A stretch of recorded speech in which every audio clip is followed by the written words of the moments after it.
The first plasma strike hit at precisely 0347 GMT, a millisecond perfect assault that would later be analyzed by historians as the moment humanity's entire existence hung by the thinnest of threads. New Delhi's central communications hub, a gleaming tower of quantum processors and global network infrastructure, dissolved into a molten cascade of glass and titanium. 5 city blocks simply ceased to exist, vaporized so completely that only a perfect geometric crater remained, its edges still glowing with an unnatural, almost liquid heat. Major Elena Rodriguez watched the live feed from the UN Emergency Command Center, her augmented combat interface showing real-time casualty estimates and structural integrity maps. The numbers were clinical, brutal. 47,222 confirmed dead in the first strike, another 200,000 critically injured or displaced. Behind her, the command center buzzed with a strange mixture of terror and calculated response, the sound of a species facing its potential extinction. "Transmission incoming," announced Dr. Hiroshi Nakamura, the center's chief communications specialist. His fingers danced across holographic interfaces, trying to stabilize the incoming signal that was already beginning to tear apart conventional communication protocols. The alien appeared. Queen Zarela was not what anyone expected. Her form was a living contradiction, part organic, part technology so advanced it blurred the line between biology and machine. Her body seemed to shift and reconfigure with each micro-movement, crystalline structures flowing like liquid mercury, then solidifying into impossible geometries. One eye, if it could be called an eye, was a swirling vortex of data and light, while the other was a more traditional biological organ that seemed to look through reality rather than at it. "Humans of Earth," she spoke, and the words were simultaneously a sound, a transmission, and a psychic impression that crashed through every communication channel simultaneously. "I present my proposal." The global emergency channels, military networks, civilian broadcasts, and even personal communication devices all carried her message. No technology was exempt, no signal was safe. "Your species has been observed," Zarela continued, "and found both fascinating and problematic. The Crimson Throne requires a royal consort. One human, genetically, psychologically, and culturally suitable, will be selected to join our civilization. This is not a request. This is a requirement." Behind her transmission, planet-killer weapons continued to charge. They were living weapons, hybrid machines that pulsed with an energy that could crack continents like porcelain, reduce entire planetary ecosystems to atomic dust in milliseconds. Major Rodriguez's combat interface began to overlay tactical information. The weapons were unlike anything humanity had ever encountered. Quantum entanglement cannons that could theoretically destroy matter across multiple dimensional planes. Each weapon was alive in a way that defied human understanding, a sentient tool of total destruction that seemed to hunger for the act of obliteration. "Your compliance is mandatory," Zarela declared. "One royal human consort, 30 Earth days to provide a suitable candidate. Failure results in total planetary elimination." The transmission carried more than just words. It was a psychic payload that simultaneously communicated the absolute certainty of the threat and a bizarre, almost clinical detachment. The Crimson Throne didn't hate humanity. They didn't even see humans as worthy of emotional consideration. Humanity was simply a problem to be solved, a variable to be managed. Dr. Nakamura's hands were shaking as he attempted to analyze the transmission. "The communication protocol is impossible," he muttered. "It's simultaneously using quantum entanglement, biological neural networks, and information patterns we've never even theorized." Major Rodriguez understood something the scientists were still processing. This wasn't just a threat. This was a test. The plasma strikes had been a demonstration, not of total destruction, but of precise, calculated violence. New Delhi's communications hub was strategically chosen, a message sent with surgical precision. The Crimson Throne could have destroyed entire continents. Instead, they chose a single critical infrastructure point. They wanted a response. They wanted to see how humanity would react. Outside the command center, The world was a cacophony of terror, hope, and desperate preparation. Governments were collapsing. Stock markets were imploding. Religious institutions were experiencing mass existential breakdowns. And yet, beneath the chaos, something else was brewing. Humanity was beginning to adapt. Major Rodriguez looked at the transmission's final image, Queen Zarela's impossible, shifting form, and allowed herself the smallest of smiles. The alien, Queen had no idea what she was getting herself into. The United Nations Emergency Complex transformed overnight from a diplomatic center to humanity's last-chance war room. Beneath layers of quantum-shielded bunkers, the most brilliant minds on the planet worked with a desperation that bordered on mania.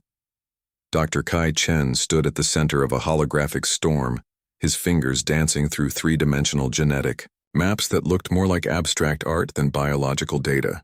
Around him, massive screens displayed real-time global reactions. Riots in some cities, calculated preparation in others, and everywhere a thick undercurrent of existential terror. "This isn't a selection," Chen muttered to himself. "This is warfare by different means." The candidate screening process was unlike anything in human history. Traditional diplomatic protocols, military assessments, and genetic evaluations were just the starting point. They needed someone who was not just a representative but a weapon, a living, breathing infiltration mechanism capable of surviving and potentially subverting the most technologically advanced civilization in known space. General Marcus Rodriguez, Elena's father and the head of global defense strategies, reviewed the initial parameters. "We need someone who can be a psychological chameleon," he explained to the assembled team. "Not just adaptable, transformative." The screening protocol developed by Dr. Chen was a masterpiece of interdisciplinary madness. It combined genetic analysis, psychological profiling, cultural adaptability tests, and something Chen had privately dubbed the Chaos Potential Index. Traditional metrics of intelligence, physical fitness, and diplomatic skills were almost irrelevant. They were looking for something far more nuanced. The first round of tests eliminated 99.8% of candidates within hours. Those remaining weren't the typical heroes one might expect. There was Aisha Okonkwo, a Nigerian neural network engineer who had spent years developing adaptive AI systems. Her psychological profile showed a capacity for simultaneous multiple perspective interpretation that bordered on the superhuman. During preliminary tests, she could literally simulate multiple cultural and psychological frameworks simultaneously. Rafael Martinez, a Brazilian quantum communications specialist, demonstrated an ability to deconstruct and rebuild communication, protocols that made the testing team deeply uncomfortable. His mind worked like a living encryption system, capable of understanding and manipulating linguistic and cultural codes at near instantaneous speeds. But it was the psychological evaluation that truly separated the potential candidates from the rest of humanity. "We're not selecting a diplomat," Dr. Chen explained during a classified briefing. "We're creating a living weapon of mass cultural transformation." The tests went far beyond traditional assessments. Candidates were placed in impossible scenarios that tested not just their problem-solving abilities, but their capacity to fundamentally reimagine the nature of the problem itself. One test involved a simulated first-contact scenario where the usual diplomatic protocols were systematically demolished, requiring candidates to create entirely new modes of interaction on the fly.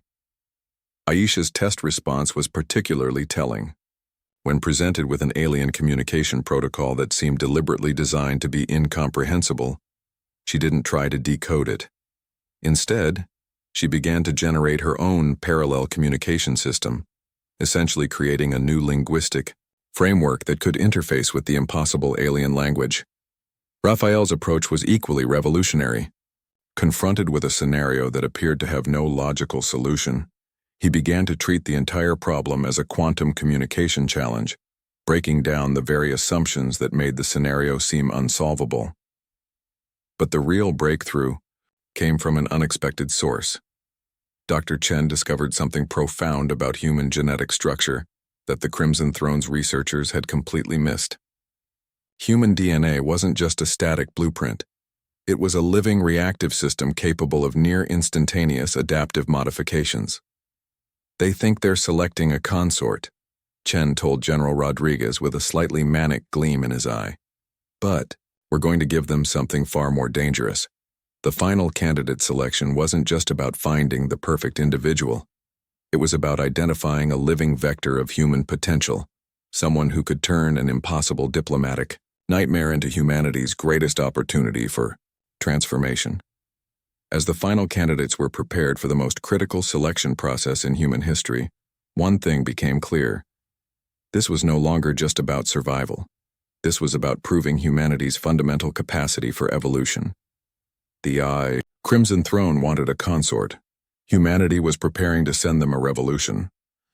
Sarah Mitchell emerged from the final selection process like a weapon forged in the crucible of humanity's most desperate hour. She wasn't what anyone expected, not the typical diplomatic superhero, not a military prodigy, but something far more dangerous. Born to a mixed-race family in a near-future megalopolis, Sarah had spent her entire life existing between worlds. Her mother, a quantum anthropologist, had raised her to see cultural boundaries as fluid constructs rather than immutable barriers.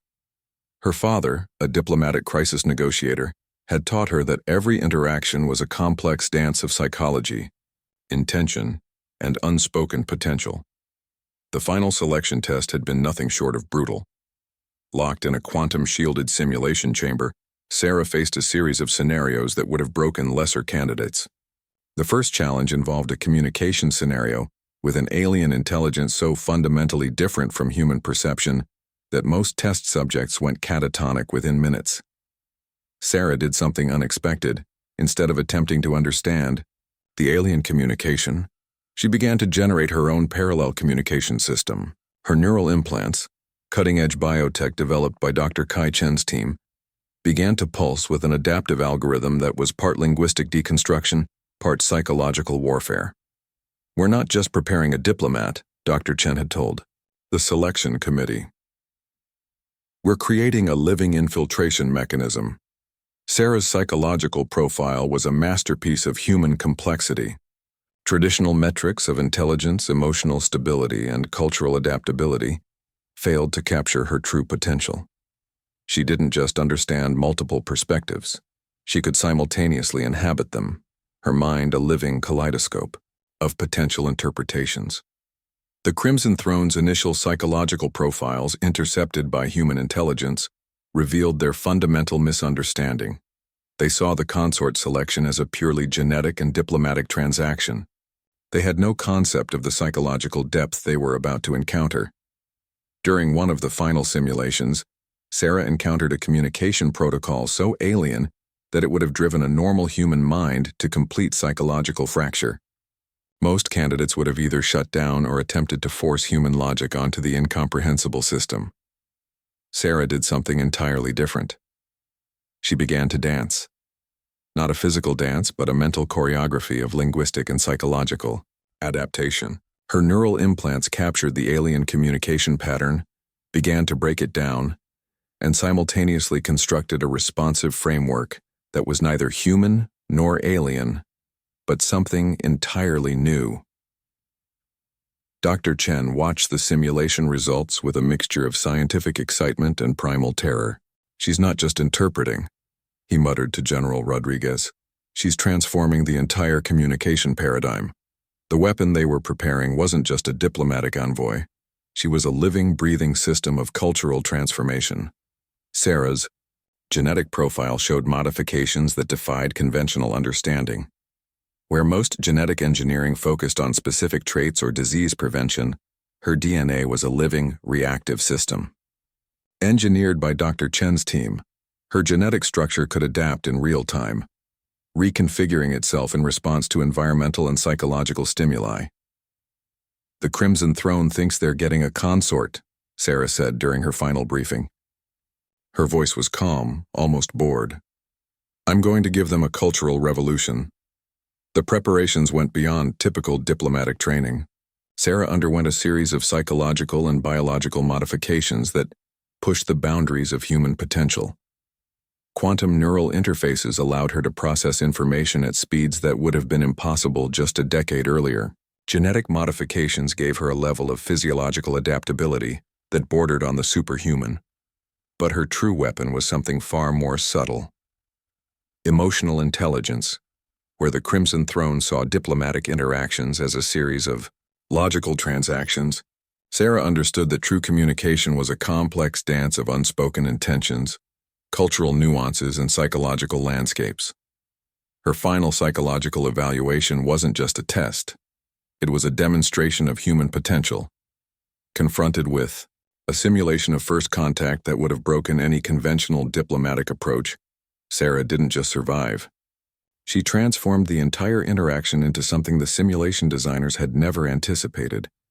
She was turning an impossible threat into an opportunity for species-level transformation. As she prepared for the journey to the Crimson Throne, one thing became abundantly clear. Humanity wasn't sending a consort. They were sending a weapon of mass adaptation. The journey to the Crimson Throne's home system was a masterclass in psychological warfare that no military strategist could have anticipated. Sarah Mitchell's transport vessel, the RSS Horizon, was less a spacecraft and more a living testament to human technological innovation. Its hull was composed of adaptive metamaterials that could reconfigure themselves in response to external stimuli, a technology so advanced it blurred the line between engineering and organic adaptation. During the months-long journey, Sarah didn't just prepare, she transformed. Her quarters were a controlled environment of constant psychological and biological modification. Quantum neural interfaces allowed her to process information from intercepted Crimson Throne communications at speeds that would have driven a conventional mind to complete breakdown. Each transmission, each fragment of alien cultural data, became a puzzle she didn't just solve, she reimagined. Dr. Kai Chen's team had prepared her with more than just diplomatic training. They had essentially created a living weapon of cultural adaptation. The Crimson Throne's communication archives, painstakingly decoded by human xenolinguists, revealed a civilization that was simultaneously brilliant and profoundly rigid. Their social structure was a complex hierarchical system that made Earth's most stratified societies look like anarchic free-for-alls. Every interaction was a carefully calculated transaction, every relationship a precisely measured exchange of social capital. They had no concept of what humans called spontaneity. Sarah began to develop what she privately called the fractal diplomacy protocol. It wasn't just a communication strategy, it was a complete reimagining of interpersonal interaction.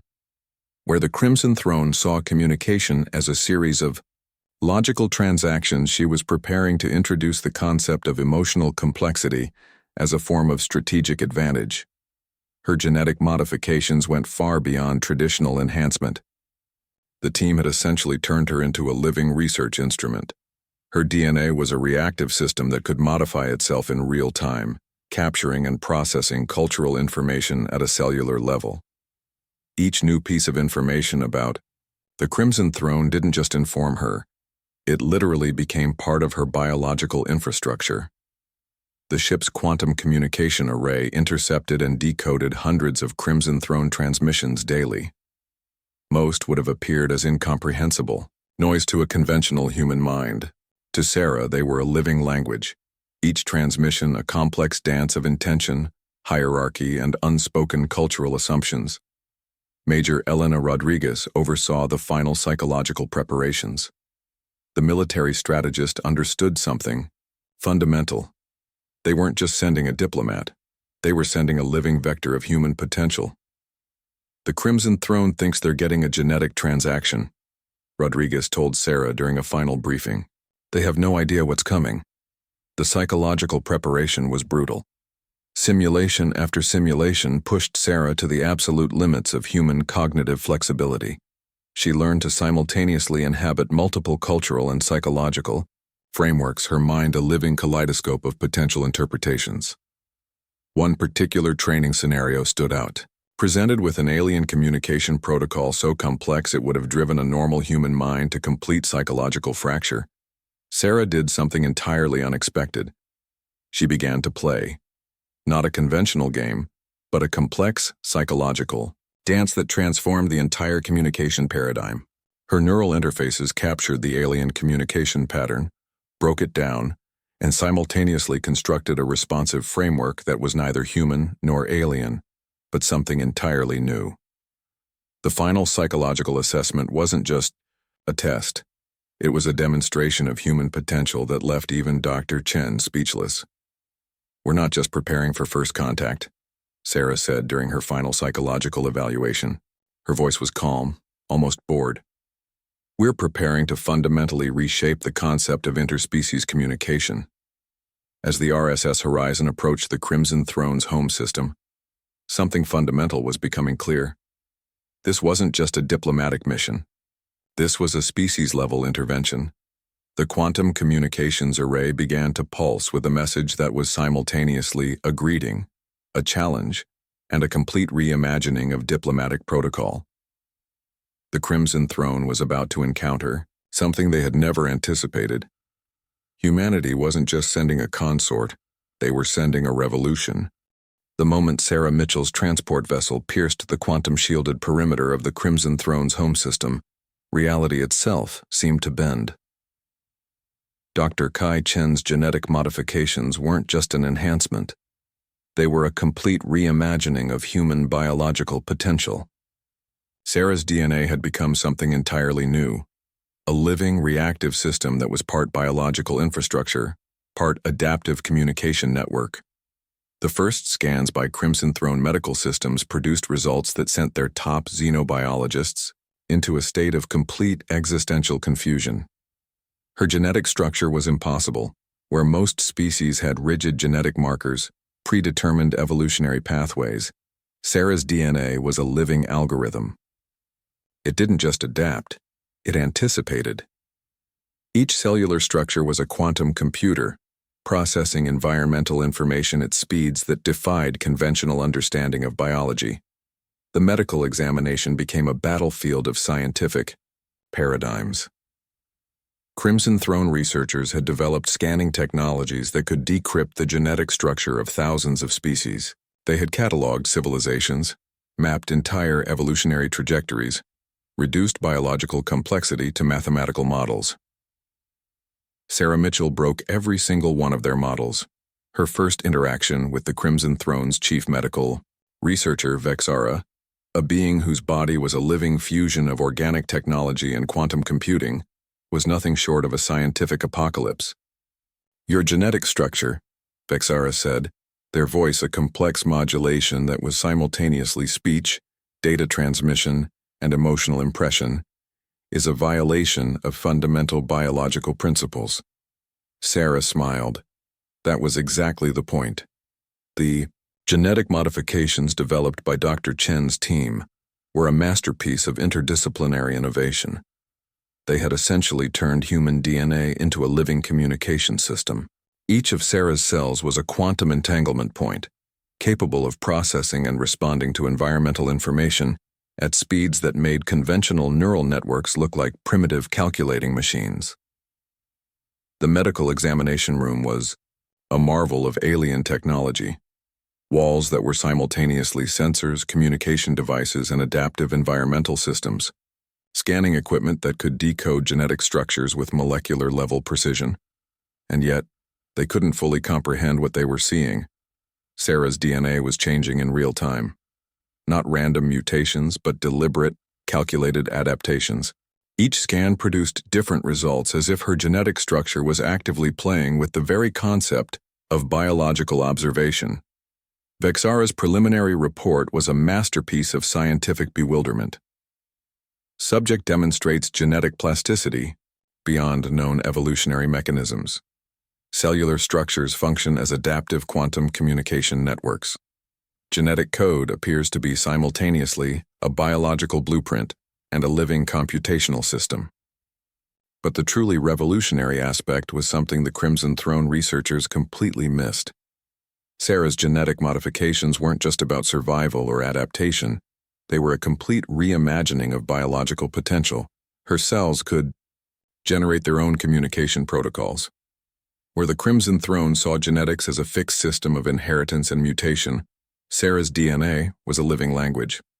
Each genetic sequence was a potential communication channel, a way of understanding and interacting with environmental information that went far beyond traditional biological mechanisms. Dr. Chen had essentially created a living communication weapon. "We're not just sending a consort," he had told the final preparation committee. "We're sending a biological revolution." The medical examination continued, each moment revealing new layers of complexity. Sarah's immune system wasn't just a defensive mechanism. It was an adaptive intelligence. Her neural networks extended beyond her brain, with every cell functioning as a potential information processing point. Vexara began to understand something terrifying. They weren't dealing with the individual organism. They were encountering a living communication system that could potentially reshape entire concepts of biological interaction. "Your species," Vexara finally said, their voice a complex modulation of scientific fascination and primal terror, "is not what we anticipated." Sarah's response was both a smile and a quantum communication burst that would take the Crimson Throne researchers years to fully decode. The genetic gambit wasn't just a diplomatic strategy. It was a species-level transformation. Humanity wasn't just sending a consort. They were sending a living revolution.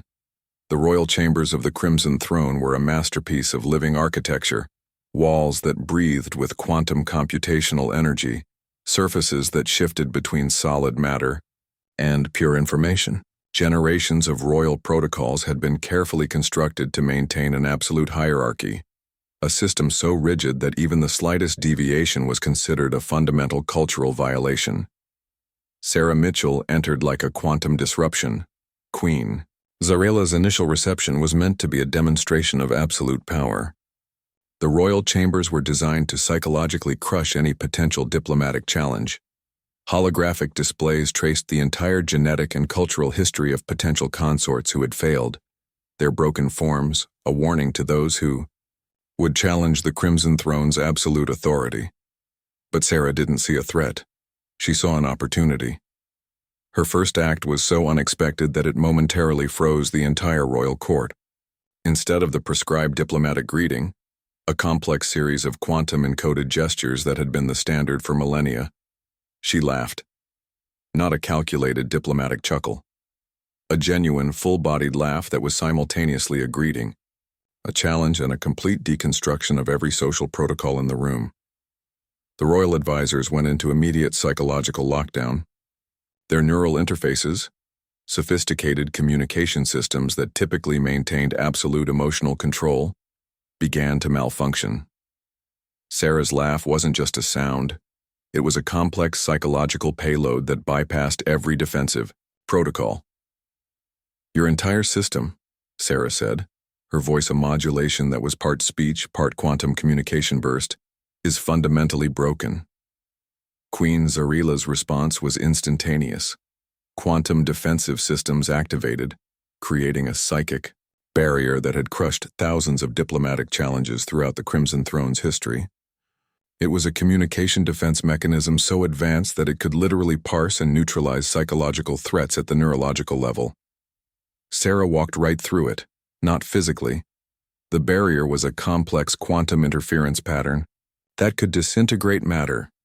She walked through it psychologically, her neural modifications creating a communication interference pattern that the royal systems couldn't comprehend.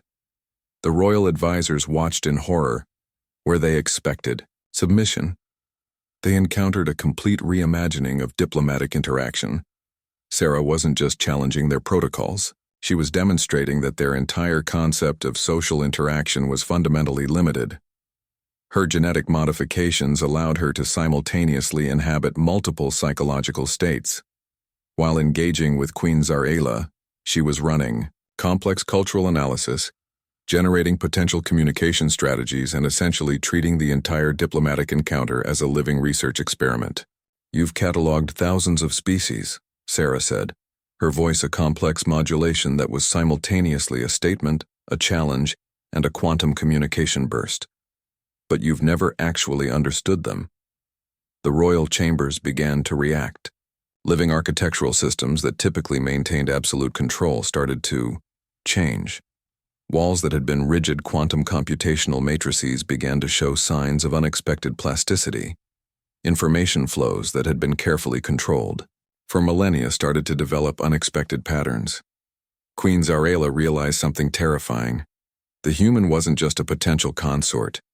She was a living system of cultural transformation. Traditional royal defensive protocols began to fail. Quantum communication barriers that had maintained absolute social control for generations started to develop unexpected permeability. The very architectural systems of the royal chambers began to respond to Sarah's presence in ways that defied every known technological principle. Your civilization, Sarah continued, is a beautiful machine. But machines can be redesigned. The royal advisors watched in a state of complete psychological paralysis. Their communication systems, sophisticated quantum networks that could typically parse and neutralize any psychological threat, were experiencing complete systemic failure. Sarah wasn't just challenging their protocols. She was demonstrating that their entire concept of social interaction was fundamentally limited. Her neural modifications allowed her to generate communication strategies that were simultaneously a diplomatic negotiation, a scientific research experiment, and a complete cultural intervention. Queen Zarela's final defensive system, a quantum communication barrier that had maintained absolute royal control for generations, began to experience unexpected permeability. The royal chambers were no longer just a location. They had become a battlefield of cultural transformation. Humanity wasn't just sending a consort, they were sending a revolution. The transformation began with a single moment of quantum uncertainty. Where the Crimson Throne expected a diplomatic submission, they encountered a complete systemic re-engineering of their entire civilization. Sarah Mitchell's presence was more than a cultural intervention. It was a living, breathing algorithm of societal transformation. Dr. Kai Chen watched from Earth through a quantum entanglement communication channel that defied conventional understanding of information transfer. The data stream showed something unprecedented. A diplomatic encounter that was simultaneously a negotiation, a scientific experiment, and a species-level reimagining of social interaction. The Royal Diplomatic Corps experienced their first true moment of collective psychological breakdown. Their communication systems, quantum networks that had maintained absolute social control for millennia, began to develop unexpected permeabilities. Where they had classified human potential as a fixed, predictable variable, they now confronted a living system of cultural adaptation that destroyed every previous model of interspecies interaction. Queen Zarela's initial defensive posture collapsed within hours, not through military force, not through technological superiority, but through a complete reimagining of what diplomatic interaction could mean. Sarah introduced concepts that the Crimson Throne had never encountered. Emotional complexity wasn't a weakness to be eliminated, but a sophisticated communication system. Individual agency wasn't a threat to collective harmony, but its fundamental driver. Cultural flexibility wasn't chaos. It was the most advanced form of systemic intelligence. The diplomatic negotiations became a living experiment in cultural transformation. Each interaction was a quantum event. Traditional diplomatic protocols, carefully constructed systems of predetermined interactions, began to dissolve. The royal advisors watched in a state of collective psychological terror as their entire civilization's communication infrastructure began to reshape itself. Your system, Sarah explained during one pivotal session, is a beautiful machine that has forgotten how to evolve. The quantum communication records would later show something unprecedented. It wasn't a traditional diplomatic negotiation. It was a complete systemic re-engineering of an entire civilization's approach to interspecies interaction. Human neuroscientists would later classify it as the most sophisticated piece of cultural engineering in known galactic history. The Crimson Throne's rigid hierarchical structure began to develop unexpected flexibilities. Computational systems that had maintained absolute social control for generations started to generate novel interaction patterns. The very concept of royal authority began to transform from a fixed system of control to a dynamic network of cultural exchange. Queen Zarela experienced something her civilization had never anticipated: genuine psychological evolution. The diplomatic encounter wasn't just breaking down barriers. It was demonstrating that barriers themselves were a fundamentally limited concept of interaction. Dr. Chen's team had prepared Sarah with more than just diplomatic training. She was a living communication system, a biological algorithm designed to introduce complexity into rigid systems. Her neural modifications allowed her to simultaneously inhabit multiple psychological states. While negotiating with the royal court, she was running complex cultural analysis, generating potential communication strategies, and essentially treating the entire diplomatic encounter as a living research experiment. The quantum communication logs would become a field of study for generations. Entire sections of the Crimson Throne's communication infrastructure began to develop unexpected plasticity. Information flows that had been carefully controlled for millennia started to generate novel patterns of interaction. The very architectural systems of the royal chambers began to respond to Sarah's presence in ways that defied every known technological principle. Civilization is not a fixed state, Sarah would later explain in her diplomatic reports. It's a continuous process of adaptation. The most revolutionary aspect was something the Crimson Throne researchers completely missed. This wasn't just a diplomatic encounter. It was a species-level transformation of the very concept of interspecies communication. Diplomatic protocols that had remained unchanged for thousands of years began to dissolve. The rigid hierarchical structure of the Crimson Throne, a system so absolute that it had maintained control across hundreds of star systems, started to develop unexpected flexibilities. Queen Zarela realized something fundamental. Humanity was not a species to be conquered or controlled. They were a living system of cosmic adaptation. The diplomatic revolution wasn't just changing a civilization, it was reimagining the very concept of cultural interaction. Humanity wasn't just sending a consort, they were sending a revolution. The transformation of the Crimson Throne became the most significant evolutionary event in galactic history. What began as a threat of planetary annihilation evolved into a fundamental reimagining of interspecies communication, social structure, and cosmic potential. Sarah Mitchell's diplomatic mission was no longer just a human intervention. It had become a living algorithm of species-level transformation. Dr. Kai Chen watched from Earth as the quantum communication streams revealed something unprecedented. The Crimson Throne wasn't just changing, it was undergoing a complete systemic re-engineering that would reshape galactic civilization. The first signs appeared in the most unexpected places. Crimson Throne research facilities that had maintained absolute technological control for millennia began to develop unprecedented levels of creative flexibility. Scientific protocols that had been rigidly fixed for generations started to generate novel approaches to problem solving. The very concept of technological development transformed from a linear progression to a dynamic, adaptive system. Queen Zarela became the unexpected catalyst of this cosmic revolution. Her neural systems, once a perfect example of absolute computational control, began to develop something the Crimson Throne had never anticipated: genuine curiosity. The rigid hierarchical structures that had defined her civilization began to dissolve, replaced by a more fluid, adaptive approach to governance and scientific exploration. The diplomatic records would later show that it wasn't a single moment of transformation, but a continuous process of evolutionary adaptation. Sarah's genetic and neural modifications had introduced a fundamental principle that the Crimson Throne had never understood. True intelligence is not about control, but about continuous adaptation. Entire star systems under Crimson Throne control began to experience unprecedented levels of cultural and technological innovation. Planetary governance systems that had remained unchanged for thousands of years started to develop more dynamic, responsive approaches to social organization. The human diplomatic team, a carefully selected group of specialists who had spent years preparing for this moment, watched in a state of collective scientific fascination. This was more than a diplomatic success. It was a species-level intervention that would reshape the fundamental understanding of cosmic evolution. Civilization is a living system, Sarah would later explain in her comprehensive report.